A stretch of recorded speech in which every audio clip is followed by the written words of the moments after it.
Escuchas Ecos de Aed. Vamos a ver un ejemplo. Los 10 mandamientos. A veces nosotros nos vamos directo a los 10 mandamientos, lo que no hay que hacer. Que por cierto tiene esa metodología del no. No, no, no, no. Pero un momento. No me desprendan los 10 mandamientos de la historia a través de la cual aparecen esos 10 mandamientos. Ecos teológicos. Ecos teológicos. Ecos teológicos. Ecos de Aed. Un podcast de la Asociación para la Educación Teológica Hispana. Saludos y bienvenidas sean todos y todas a este podcast Ecos de Aed. Nos encontramos en nuestra cuarta temporada que lleva como título Narrar para transformar, el storytelling como propósito en comunidad. Y nos acompaña nada más y nada menos que el gran teólogo, pastor, historiador, profesor, reverendo, escritor y doctor, Harold Segura. Bienvenido, Harold, a este tercer episodio. Muchísimas gracias. Te faltó en esa presentación amigo y admirador de la doctora Jessica Lugo, amigo agradecido de AED y un admirador de lo que está haciendo AED en el mundo teológico hispano. Muchas Amén, gracias y un honor amén. siempre estar contigo y con AED. Gracias por estar con nosotros. Y creo que también me faltó fanático de la salsa, ¿cierto? Claro, Cocolo según Puerto Rico, salsero empedernido en el resto del mundo. Amén, amén.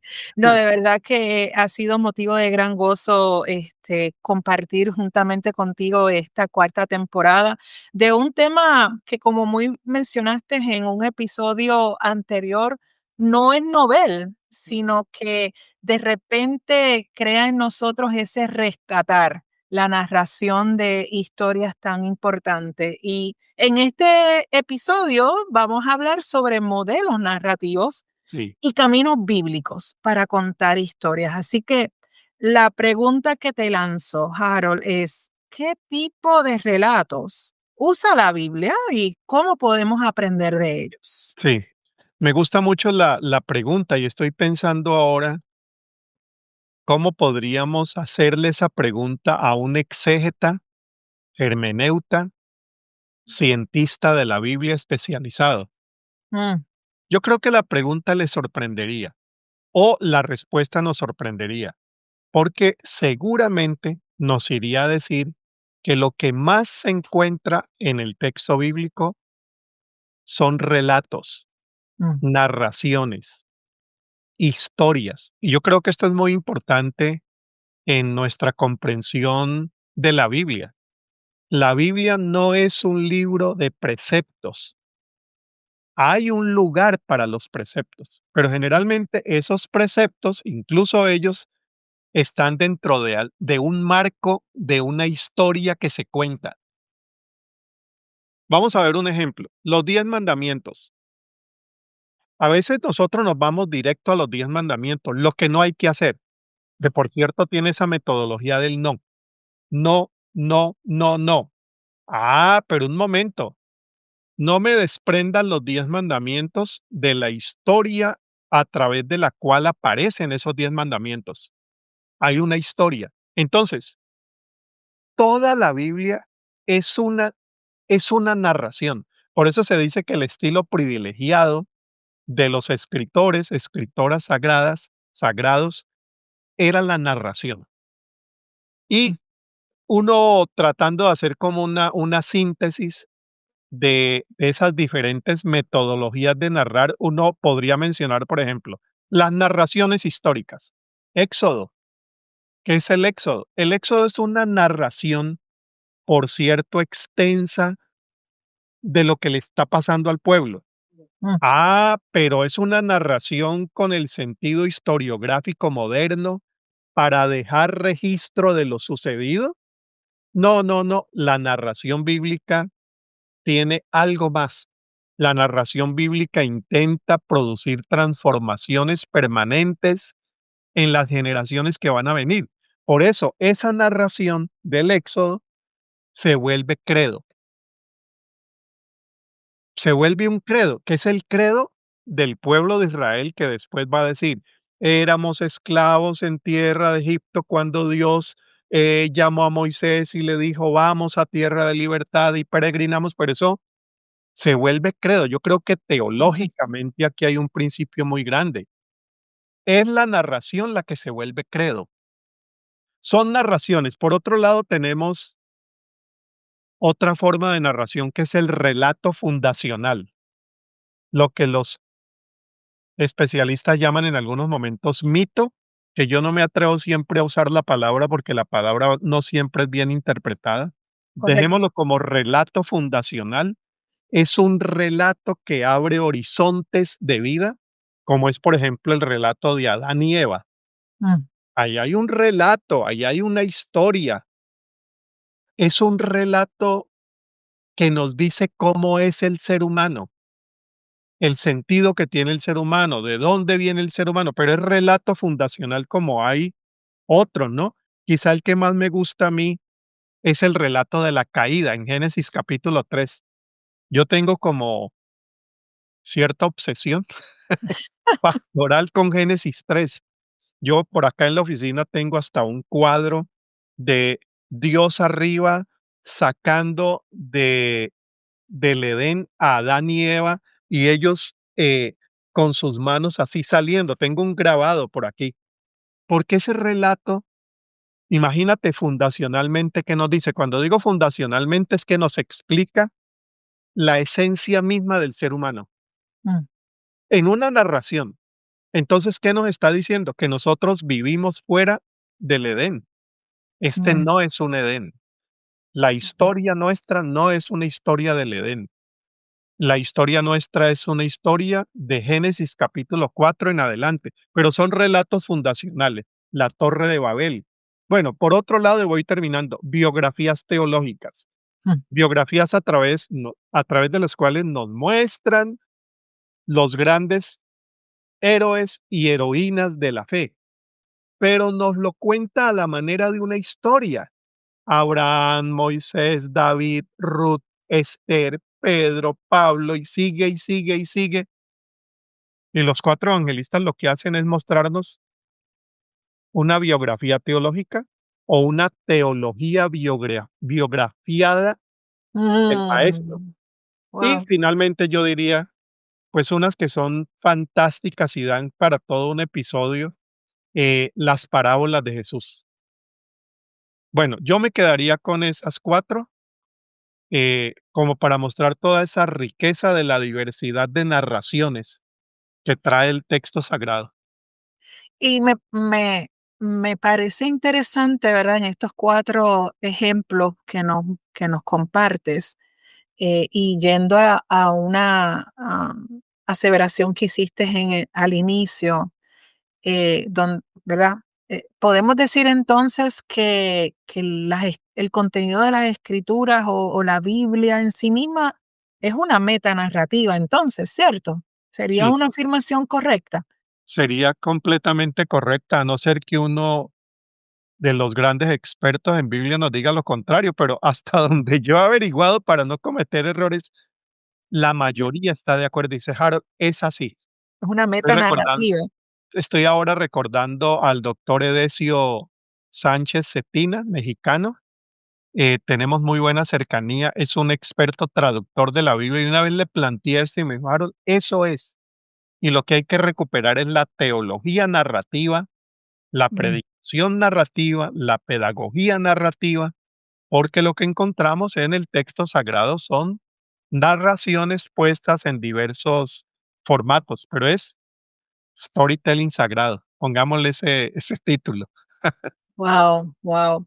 Y regresando al el cuarto modelo que nos, compartiste, que me parece que es el que uno de los que utilizaba Jesús por excelencia, que son las parábolas. ¿Cómo las parábolas, podemos actualizarlas al presente y utilizarlas aún en la vida moderna, en el mundo moderno, digamos que para continuar contando historias y continuar testificando de lo que hace el Señor en medio de nuestras vidas? Yo creo allí, Jessica, que el arte que necesitamos recuperar Mm, ya no es solamente el de narrar esas historias, las parábolas, no vamos a caer con parábolas, sino de saberlas contextualizar y aplicar. Háblanos Por, un poco más de eso. por ejemplo, cuando estamos hablando del hijo pródigo, una parábola favorita, o tomemos otra, la parábola del buen samaritano.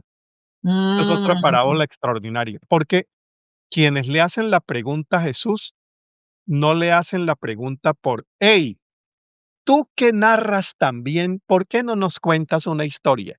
mm, No, ellos vienen con una pregunta conceptual. ¿Quién es mi prójimo? Jesús hubiera podido entrar, como lo hacían los maestros del templo, en la conceptualización antropológica mm, basada en la ley o, no, no, Jesús dice, voy a contarles una historia, un hombre, y ahí viene toda la narración de esa historia. ujú, Un hombre cae víctima de quienes lo han golpeado para robarlo, pasa el levita, pasa el otro funcionario, pasa el sacerdote, no tienen tiempo, van directo al templo, pero pasa, ahí viene el conflicto, pasa el que menos se esperaba que pasara y el que menos se esperaba que hiciera lo correcto, pasa el samaritano, despreciado, marginado y miserable. Después del exilio son tratados como personas que están fuera de la ley, mm, incluso adversos a la ley porque han construido un lugar de adoración distinto. mm, Pero vamos, es el que recoge al hombre golpeado, lo monta allí en su animalito, lo lleva a la posada y dice, cuídemelo. Una traducción que me gusta mucho, cuídemelo como si fuera de él. claro. Entonces Jesús narra esa historia y al final dice, ¿quién es mi prójimo? Bueno, narrar la historia es fácil. Mm, Contextualizarla. Yo hice eso una vez en República Dominicana. Entonces, lo que hice fue tomar esa parábola y hacer una paráfrasis, que es oh, una forma de contar la historia con nuestras propias palabras y en nuestro propio contexto. Entonces yo averigüé cuáles eran las palabras dominicanas para expresar tal cosa, tal otra, y me di cuenta que en Dominicana, eso hace 15 años, el personaje que representaba marginalidad era el chino. mm, Para los cristianos, porque era budista o taoísta, vendedor hábil, en fin. Entonces yo dije, pasó el pentecostal de la iglesia tal, y yo contextualizaba eso. Pasó el bautista, yo tenía que incluirme ahí.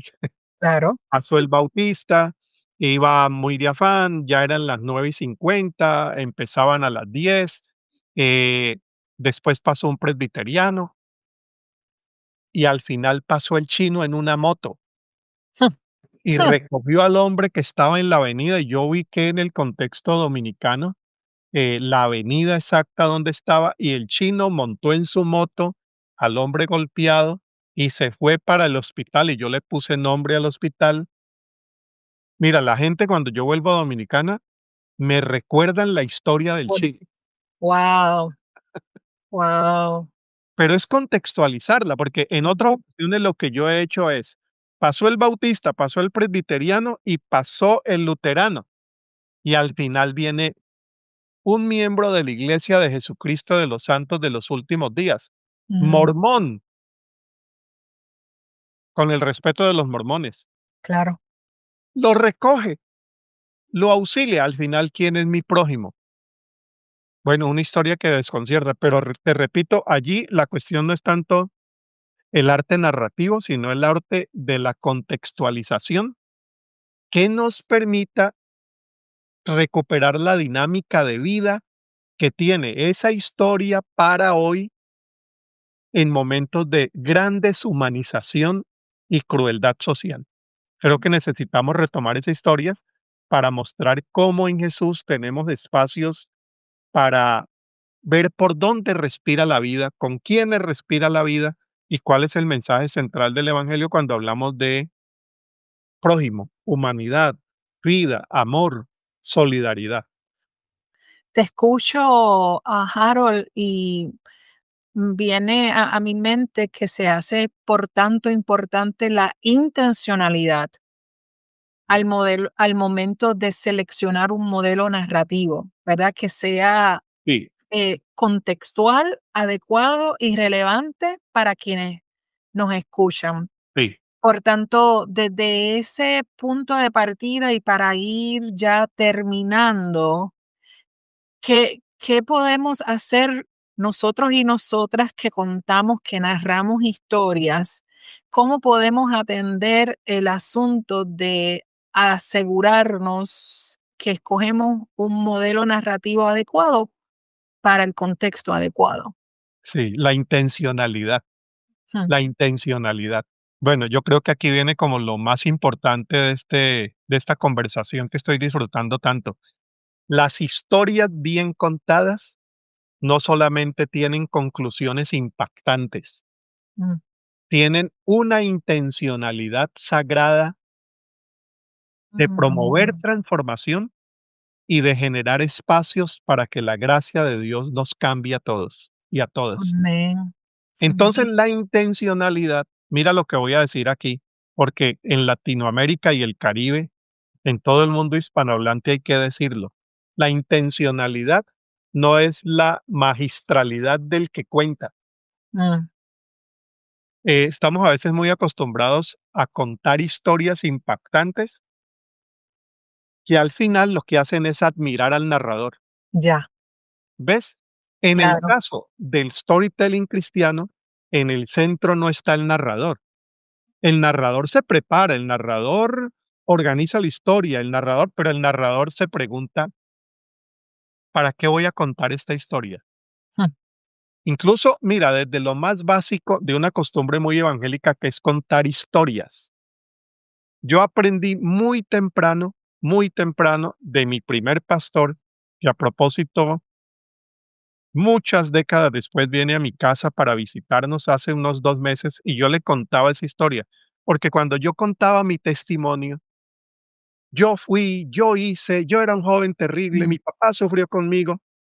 Después, cuando salíamos del lugar de oración, la casa de oración o el grupo de estudio bíblico, él me decía, Harold, me gustó mucho tu historia, cada vez la cuentas mejor, pero te estás poniendo en el centro. ya. Me decía, lo importante no es que conozcan lo malo que fuiste y lo bueno que intentas ser. Lo importante es que la gente entienda que esa historia se puede repetir en los demás. Yo ahí Mm, aprendí una lección storytelling cuando ni siquiera sabía que eso se llamaba así. ¿Cuál es la intencionalidad? Que yo lo resumiría así. Antes de contar una historia, piensa a quién le vas a hablar. ujú, Niños, niñas menores de 10 años, millennials, profesionales, académicos. ¿A quién le vas a hablar? ¿Qué vive esa comunidad? ¿Qué es lo que está pasando en esa comunidad? Porque a veces hay narraciones que terminan siendo muy crueles. ya.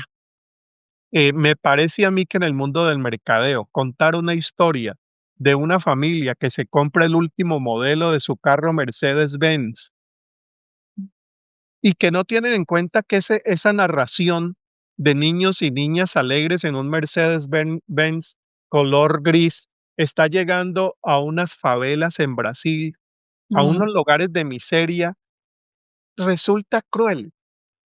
Bueno, eso para el mundo del mercadeo que se la resuelve porque tampoco ellos piensan en ese mundo. No, pero entre nosotros sí, ¿en qué contexto lo estás contando?